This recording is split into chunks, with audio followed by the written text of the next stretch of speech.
तो लगातार इस मामले से जुड़ी अपडेट आपको पहुंचाएंगे, लेकिन इस वक्त मुख्यमंत्री अरविंद केजरीवाल क्या कुछ कहते हैं आइए आपको सुनाते हैं। जलाई जाती है, उसका धुआं जो आता है उसकी वजह से हवा दूषित होती है।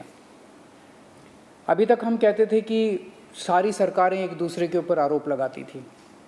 राज्य सरकारें कहती थी केंद्र सरकार कुछ पैसा नहीं दे रही है, केंद्र सरकार कहती थी राज्य सरकार काम नहीं कर रही है। लेकिन एक दूसरे के ऊपर छीटाकशी करने से तो काम नहीं चलता ना, हमें समाधान निकालना है और दिल्ली सरकार समाधान निकालने पे विश्वास रखती है। पिछली साल दिल्ली सरकार ने समाधान निकाला। पूसा इंस्टीट्यूट ने एक बायो डिकम्पोज़र बनाया है। ये बायो डिकम्पोज़र क्या कहता है? पहले तो हम ये समझ लें कि पराली की समस्या क्या है। धान की फसल लगभग अक्टूबर के महीने में किसान काटता है।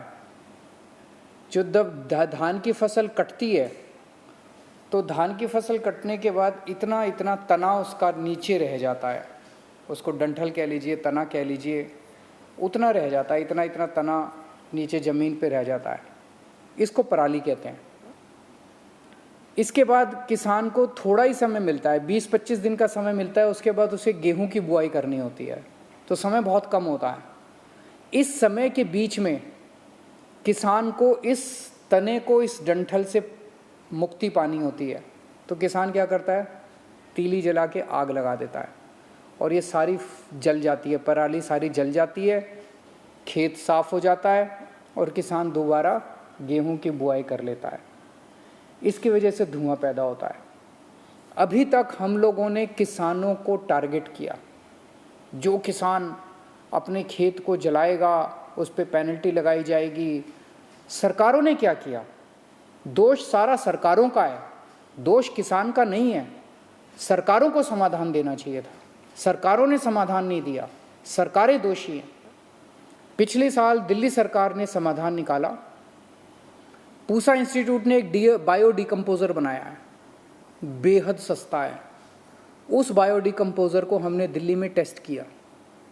दिल्ली में 39 गाँव में 39 विलेजेस, 39 गांव में हमने 1935 एकड़ ज़मीन के ऊपर इस बायो डिकम्पोज़र का छिड़काव किया। इस बायो डिकम्पोज़र का छिड़काव करने से जो डंठल है ये गल जाता है और गलने के बाद ज़मीन तैयार हो जाती है दोबारा बुआई करने के लिए। इस डंठल को काटना नहीं पड़ता, इस डंठल को जलाना नहीं पड़ता। इसके शानदार नतीजे आए। तो दिल्ली सरकार के डेवलपमेंट डिपार्टमेंट ने उन सभी किसानों से बात की जिन्होंने इसको इस्तेमाल किया था। सब बेहद खुश थे। फिर हम लोगों ने, दिल्ली सरकार ने एक एयर क्वालिटी कमीशन बनाया है केंद्र सरकार ने, प्रदूषण से मुक्ति पाने के लिए। तो हमने एयर क्वालिटी कमीशन में एप्लीकेशन फाइल की। हमने कहा भाई दिल्ली ने अब समाधान दे दिया है। जैसे हमने दिल्ली सरकार में अपने सारे किसानों को मुफ्त हम लोगों ने बायो डिकम्पोज़र का छिड़काव उनके खेतों पे कराया, ऐसे ही आस पड़ोस के सारे राज्य सरकारों को निर्देश दिए जाएं कि वो भी अपने अपने किसानों के खेतों में मुफ्त बायो डिकम्पोज़र का छिड़काव करें।